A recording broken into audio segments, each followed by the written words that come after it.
ಎಲ್ಲರಿಗೂ ವೀರು ಕನ್ನಡ ಯೂಟ್ಯೂಬ್ ಚಾನೆಲ್ಗೆ ಆತ್ಮೀಯವಾದ ಸ್ವಾಗತ. ನಾನು ನಿಮ್ಮ ವೀರು ಕನ್ನಡ ಸರ್. ಇನ್ನೂ ಕೂಡ ನನ್ನ ಚಾನೆಲ್ ಅನ್ನ ಸಬ್ಸ್ಕ್ರೈಬ್ ಮಾಡ್ಕೊಂಡಿಲ್ಲ ಅಂದ್ರೆ ಸಬ್ಸ್ಕ್ರೈಬ್ ಮಾಡ್ಕೊಳ್ಳಿ, ಹಾಗೆ ಲೈಕ್ ಮಾಡಿ, ಕಮೆಂಟ್ಸ್ ಮಾಡಿ. ನನ್ನ ಚಾನೆಲ್ ಅಲ್ಲಿ ಸೂಪರ್ ಚಾಟ್ ಕೂಡ ಮಾಡ್ಬೋದು, ಹಾಗೇನೆ ಐಪ್ ಅನ್ನುವಂತಹ ಒಂದು ಸಿಂಬಲ್ ಇರುತ್ತೆ, ಅಲ್ಲಿ ಐಪ್ ಕೂಡ ಕೊಡ್ಬೋದು ಅಂತ ಹೇಳ್ತಾ, ಈಗ ನಾವು ನೇರವಾಗಿ 4ನೇ ಸೆಮಿಸ್ಟರ್ ಬಿಕಾಂ ವಿದ್ಯಾರ್ಥಿಗಳಿಗಾಗಿ ಸುರಂ ಎಕ್ಕುಂಡಿಯವರು ಬರೆದಿರ್ತಕ್ಕಂತಹ ಋಣದ ಹುಂಜ ಅನ್ನುವಂತಹ ಕಥನ ಕವನದ ಬಗ್ಗೆ ಚರ್ಚೆಯನ್ನ ಮಾಡೋಣ. ನೋಡಿ, ಈ ಋಣದ ಹುಂಜ ಅನ್ನುವಂತ ಕಥನ ಕವನವನ್ನ ಸುರಂ ಎಕ್ಕುಂಡಿಯವರು ಬರೆದಿರ್ತಕ್ಕಂತಹ ಬಕುಳದ ಹೂಗಳು ಅನ್ನುವಂತಹ ಕವನ ಸಂಕಲನದಿಂದ ಆರಿಸಿಕೊಳ್ಳಲಾಗಿದೆ ಎನ್ನತಕ್ಕಂಥ ವಿಚಾರಗಳನ್ನ ನಾವು ಮರಿಬಾರದು.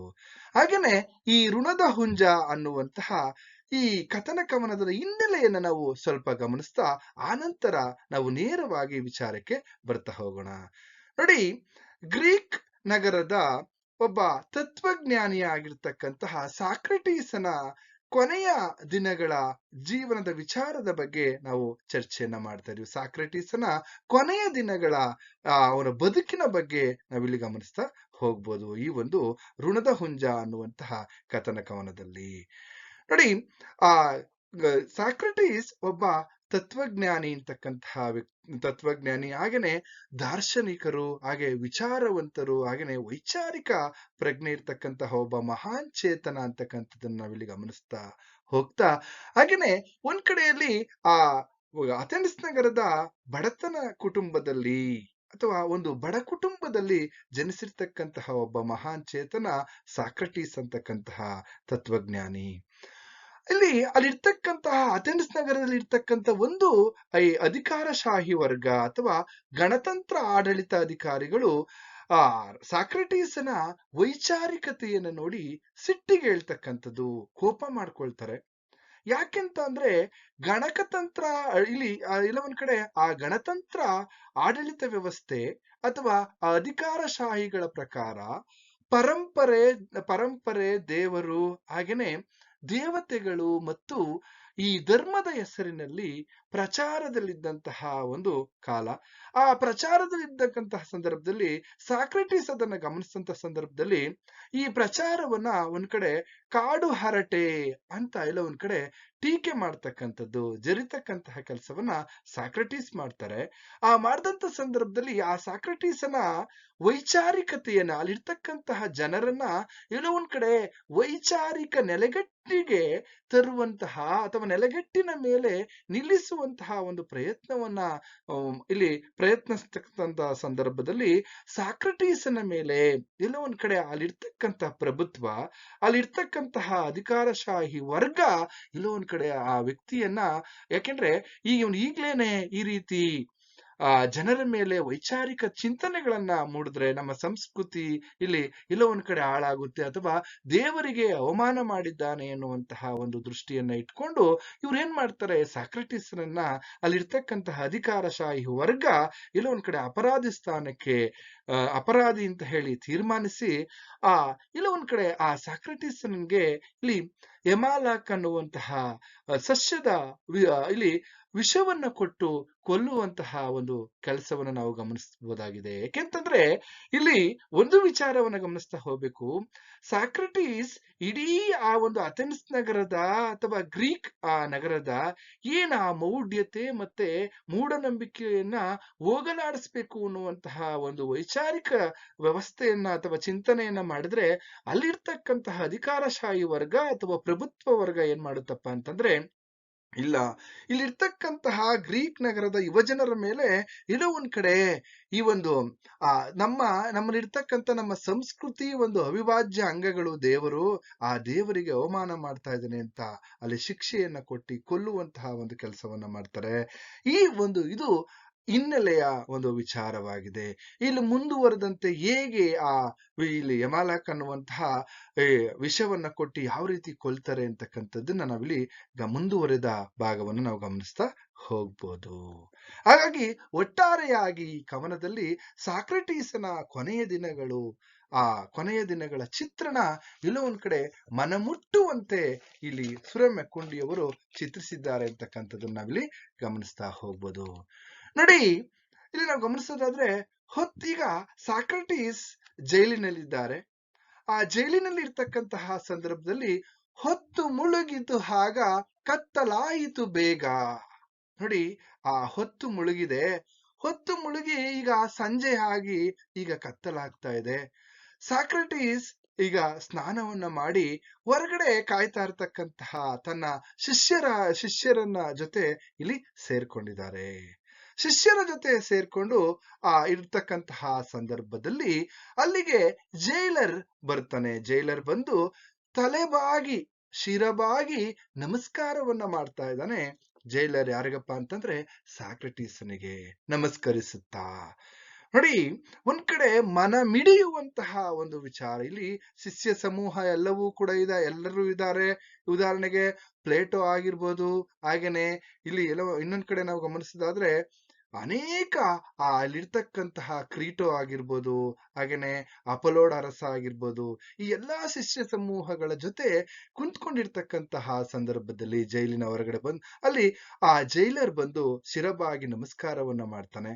ಮಾಡಿ ಆ ಜೈಲರ್ ಒಂದು ಮಾತನ್ನ ಹೇಳ್ತಾನಲ್ಲಿ. ನೋಡಿ, ಸತ್ಯವಂತನು ಯಾರನ್ನ ಕುರಿತು ಮಾತಾಡ್ತಾ ಇದ್ದಾನೆ? ಈ 2ನೇ ಪದ್ಯದಲ್ಲಿ ನಾವು ಗಮನಿಸೋದಾದ್ರೆ ಸಾಲುಗಳಲ್ಲಿ ಸಾಕ್ರೆಟೀಸನ ಬಗ್ಗೆ ಕುರಿತು ಜೈಲರ್ ಮಾತನಾಡ್ತಾ ಇರ್ತಕ್ಕಂಥದ್ದು. ಸತ್ಯವಂತನು ನೀನು, ನ್ಯಾಯವಂತನು ನೀನು, ಸೌಜನ್ಯವೇ ಮೂರ್ತವೆತ್ತ ನಿನಗೆ, ವಿಷದ ಬಟ್ಟಲು ಕೊಡುವ ಪಾಪ ಕರ್ಮವ ದುರ್ವಿಧಿಯು ವಿಧಿಸುವುದಲ್ಲ ಇಂದು ನನಗೆ. ನೋಡಿ, ಎಂಥ ಮಾತನ್ನ ಹೇಳ್ತಾ ಇದ್ದಾನೆ ಅಂತಂದ್ರೆ ಜೈಲರು ಇಲ್ಲಿ ಸಾಕ್ರೆಟೀಸನಿಗೆ ಹೇಳ್ತಾ ಇದ್ದಾನೆ. ನೋಡಿ, ಸತ್ಯವಂತನು ನೀನು, ನ್ಯಾಯವಂತನು ನೀನು, ಸೌಜನ್ಯ ಮೂರ್ತಿ ನೀನು. ಆದ್ರೆ ನಿನಗೆ ನಾನು ವಿಷದ ಬಟ್ಟಲನ್ನ ಕೊಡುವಂತಹ ಪಾಪಕರ್ಮ ಬಂತಲ್ಲ ನನಗೆ. ವಿಧಿ ಎಷ್ಟು ಕ್ರೂರಿ ಅನ್ನುವಂತಹ ವಿಚಾರವನ್ನ ಇಲ್ಲಿ ಹೇಳ್ತೀರಿ. ಎಂತಹ ಕೆಲಸವನ್ನ, ಎಂತ ಪಾಪದ ಕೆಲಸವನ್ನ ಈ ವಿಧಿ ನನಗೆ ಒದಗಿಸಿದೆಯಲ್ಲ ಇಂದು ಅಂತ ಇಲ್ಲೋ ಒಂದ್ ಕಡೆ ಎಂತಹ ಶಿಕ್ಷೆಯನ್ನ ಕೊಟ್ಟಿದೆ. ಅಯ್ಯೋ ದುರ್ವಿಧಿಯೇ ಅಂತ ಹೇಳಿ ಇಲ್ಲೋ ಒಂದ್ ಕಡೆ ಎಂತಹ ಶಿಕ್ಷೆ ಅಂತ ಹೇಳಿ ಅವನು ತನ್ನ ಆ ವಿಧಿಯ ಕ್ರೂರತೆಯನ್ನ ಇಲ್ಲಿ ಹೇಳ್ತಾ ಇರ್ತಕ್ಕಂಥ ನಾವು ಗಮನಿಸ್ತಾ ಹೋಗ್ಬೋದು. ಅಷ್ಟೇ ಅಲ್ಲದೆ ಮಿಕ್ಕವರ ಹಾಗೆ ಕೋಪಿಸಲಿಲ್ಲ, ಕ್ಷಮಿಸಿ ಹೋಗಿವಾ ಎಂದು ಬೀಳ್ಕೊಡಲು ಅವೆಗೆ ಸಾಕ್ರೆಟೀಸ್ ಅಂದನು. ಶುಭವಿರಲಿ ಗೆಳೆಯನೇ, ನಂಜುಂಡವರಿಗೆ ನೊಂದಿರುವ ನಿನಗೆ. ನೋಡಿ, ಇಡೀ ಅಲ್ಲಿರ್ತಕ್ಕಂತಹ ಅಧಿಕಾರಶಾಹಿ ವರ್ಗ, ಅಲ್ಲಿರ್ತಕ್ಕಂತಹ ಪ್ರಭುತ್ವ ಆಗಿರ್ಬೋದು, ಅಲ್ಲಿ ಎಲ್ಲರೂ ಕೂಡ ಟೀಕೆಯನ್ನ ಮಾಡ್ತಾ ಇರ್ತಕ್ಕಂಥದ್ದು. ಎಲ್ಲರೂ ನೀನ್ ಮಾಡಿರ್ತಕ್ಕಂಥದ್ದು ತಪ್ಪು ಅಂತಹ ಅವ್ರನ್ನ ಇಲ್ಲಿ ಜೈಲಿಗೆ ಹಾಕಿರ್ತಕ್ಕಂಥ ಸಂದರ್ಭದಲ್ಲಿ ಅಪರಾಧಿ ಅಂತಕ್ಕಂಥದ್ರೆ, ಆದ್ರೆ ನನ್ನನ್ನ ನೀನು ಈ ರೀತಿ ಇಲ್ಲಿ ನನ್ನ ಮೇಲೆ ನೀನು ಕೋಪಿಸ್ಕೊಳ್ಳಿಲ್ವಲ್ಲ, ನಿನಗೆ ಒಳ್ಳೇದಾಗ್ಲಿ, ನಿನಗೆ ಶುಭವಾಗ್ಲಿ. ಯಾಕೆಂದ್ರೆ ನನ್ನಂತಹ ನೊಂದವರಿಗೆ, ನನ್ನಂತಹ ಇಲ್ಲಿ ಕಷ್ಟದಲ್ಲಿರ್ತಕ್ಕಂಥವರಿಗೆ ನೀನು ಎಲ್ಲೋ ಒಂದ್ ಕಡೆ ನಂಜುಂಡವರಿಗೆ, ನೋಡಿ ವಿಷವನ್ನ ಈ ಕುಡಿದಂತವರ ನನ್ನಂತವರಿಗೆ ನೀನು ಎಲ್ಲೋ ಒಂದ್ ಕಡೆ ಮಿಡಿತಾ ಇದೆಯಲ್ಲ, ನಿನಗೆ ಶುಭವಾಗ್ಲಿ ಗೆಳೆಯ ಅಂತ ಸಾಕ್ರೆಟೀಸ್ ಇಲ್ಲಿ ಎಲ್ಲೋ ಒಂದ್ ಕಡೆ ಜೈಲರ್ಗೆ ಹೇಳ್ತಾ ಇರ್ತಕ್ಕಂಥದ್ದು. ಹಾಗೇನೆ ಎಷ್ಟೊಂದು ಒಳ್ಳೆಯವನು ಇವನು. ನೋಡಿ, ಅಲ್ಲಿ ಜೈಲರ್ ಹೇಳ್ತಾನೆ, ಎಷ್ಟೊಂದು ಒಳ್ಳೆಯವನು ಇವನು, ವಿನಮ್ರನು, ಬಟ್ಟಲವ ತರುವೆಯ ಕ್ರೀಟೋ ಎನ್ನಲು ಮೃತ್ಯು ಇಲ್ಲಿ ನೆರಳುಗಳ ಕೊಲೆಸದೆ ಸರಳುಗಳು ಬಾಗಿಲನ್ನು ತೆರೆದು ಜೈಲರ್ ಬರಲು.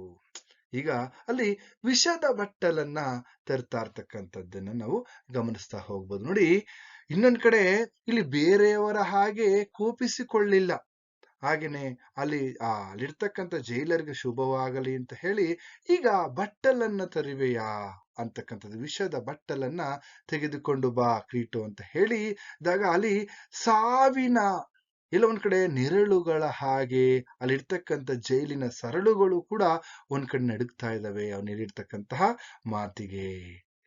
ಈಗ ಮತ್ತೆ ಸಾಕ್ರೆಟೀಸ್ ಅಂದನು.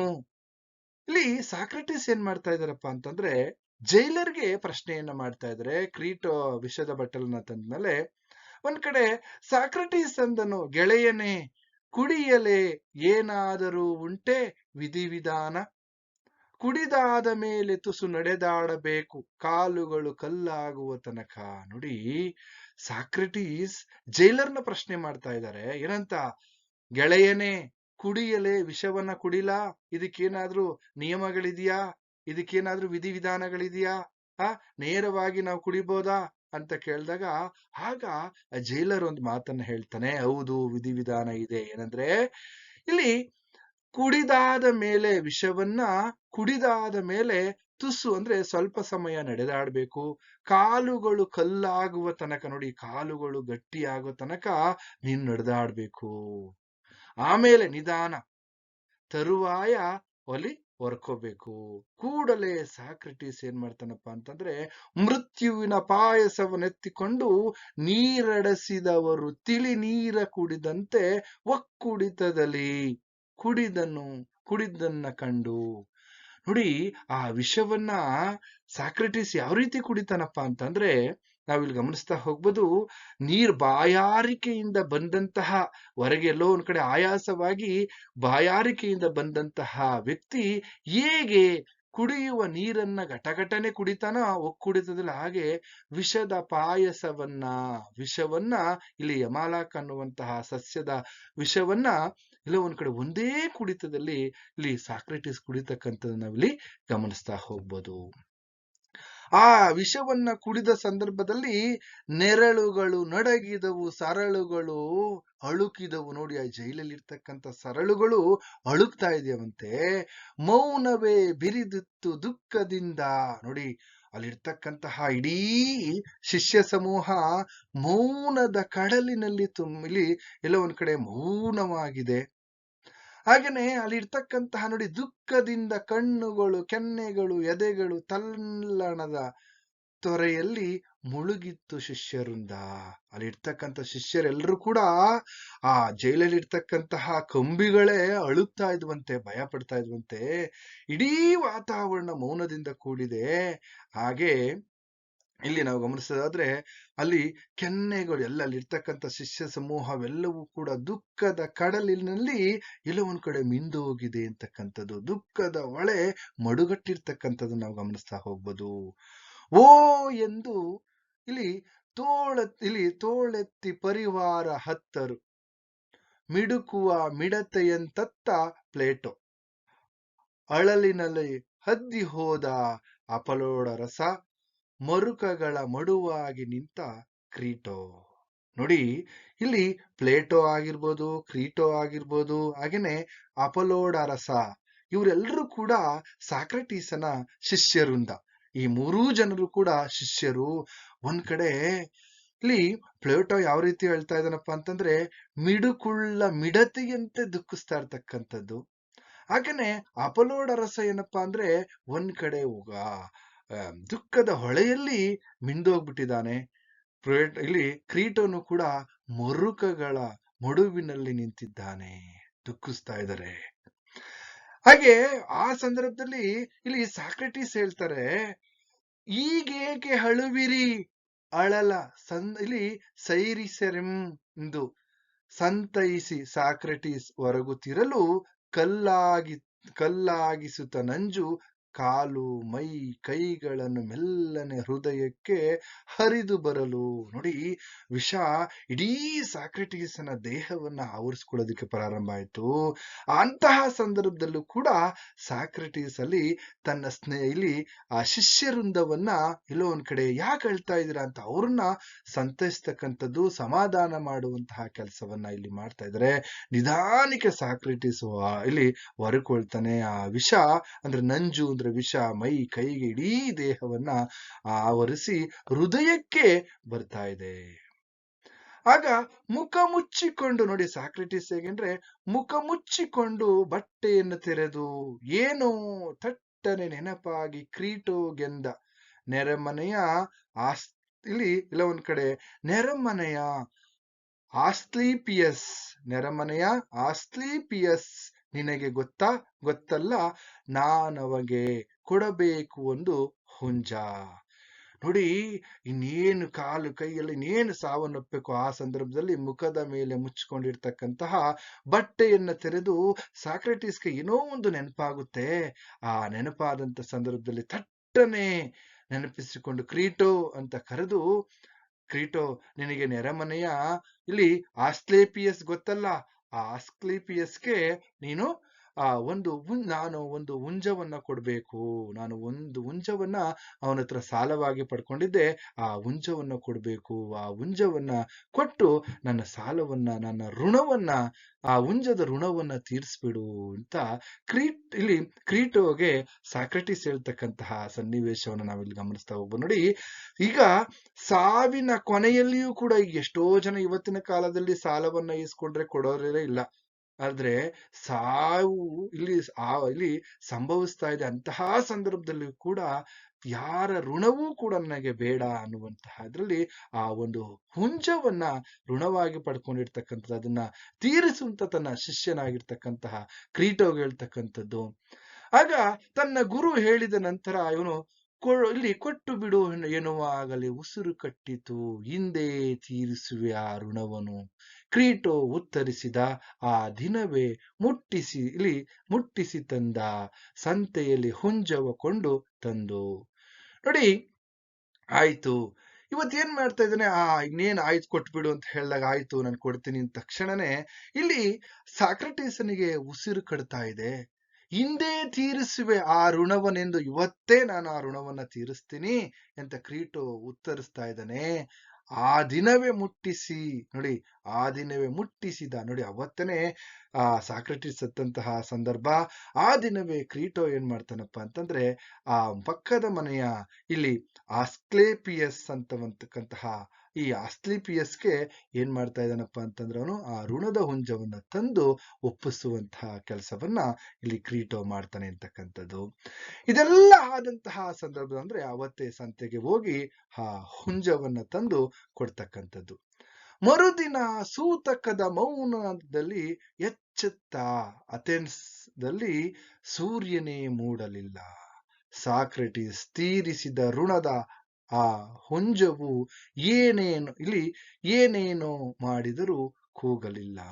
ಅಂದ್ರೆ ನೋಡಿ, ಮರುದಿನ ಇಡೀ ಅಥೆನ್ಸ್ ನಗರದಲ್ಲಿ ಸೂತಕದ ಒಂದು ವಾತಾವರಣ ಕೂಡಿರ್ತಕ್ಕಂಥ ನಾವಿಲ್ಲಿ ಗಮನಿಸ್ತಾ ಹೋಗ್ಬೋದು. ಯಾಕೆಂದ್ರೆ ಅಲ್ಲಿ ಒಂದ್ ರೀತಿಯಲ್ಲಿ ನಾವು ಗಮನಿಸ್ತಾ ಹೋಗ್ಬೋದು, ಅಥೆನ್ಸ್ ನಗರದಲ್ಲಿ ಸೂರ್ಯ ಉದಯಿಸಲಿಲ್ಲ. ಸಾಕ್ರೆಟಿಸ್ ಸಾಲವನ್ನ ತೀರಿಸಿರೋದಕ್ಕೆ ಒಂದ್ ಕಡೆ ಆ ಋಣದ ಹುಂಜ ಅವತ್ತು ಏನು ಮಾಡಿದರು ಇಲ್ಲಿ ಕೂಗಲಿಲ್ಲ ಅಂತಕ್ಕಂಥದ್ದು. ಅಂದ್ರೆ ಇಲ್ಲಿ ಎಲ್ಲೋ ಒಂದ್ ಕಡೆ ಈ ಸಾಕ್ರೆಟಿಸ್ ಇದಾನಲ್ಲ, ಇವರು ಎಲ್ಲೋ ಒಂದ್ ಕಡೆ ಆ ಅಥೆನ್ಸ್ ನಗರದ ಸೂರ್ಯ ಅನ್ನೋ ರೀತಿಯಲ್ಲಿ ಇಲ್ಲಿ ಕವಿ ಹೇಳ್ತಾ ಇದ್ದಾರೆ. ಆ ಸೂರ್ಯ ಎಲ್ಲೋ ಒಂದ್ ಕಡೆ ಉದಯಿಸಿಲ್ಲ. ಅಂದ್ರೆ ಆ ಸೂರ್ಯನ ಇಲ್ಲಿ ಸೂರ್ಯೋದಯವನ್ನ ಒಂದ್ ರೀತಿಯಲ್ಲಿ ಆ ಅಥೆನ್ಸ್ ಇಲ್ಲಿ ಸಾಕ್ರೆಟಿಸನಿಗೆ ಹೋಲಿಸ್ತಾ ಇರ್ತಕ್ಕಂಥದ್ದು. ಅಂದ್ರೆ ಅಥೆನ್ಸ್ ನಗರದ ಸೂರ್ಯ ಇವತ್ತು ಮೂಡಲಿಲ್ಲ, ಯಾಕೆಂದ್ರೆ ಮುಳುಗಿದ್ದಾನೆ ಎನ್ನುವಂತಹ ಒಂದು ರೀತಿಯಲ್ಲಿ ಹೇಳ್ತಾ ಇರ್ತಕ್ಕಂಥ ವಿಚಾರವನ್ನು ನಾವಿಲ್ಲಿ ಗಮನಿಸ್ತಾ ಹೋಗ್ಬೋದು. ಇದಿಷ್ಟು ಋಣದ ಹುಂಜ ಅನ್ನುವಂತಹ ಒಂದು ಕಥನ ಕವನದ ಸಾರಾಂಶ ಆಗಿದೆ ಅಂತ ಹೇಳ್ತಾ ಇಲ್ಲಿಗೆ ಈ ತರಗತಿಯನ್ನ ಮುಗಿಸ್ತಾ ಇದ್ದೀನಿ. ಎಲ್ರಿಗೂ ಕೂಡ ಶುಭವಾಗ್ಲಿ.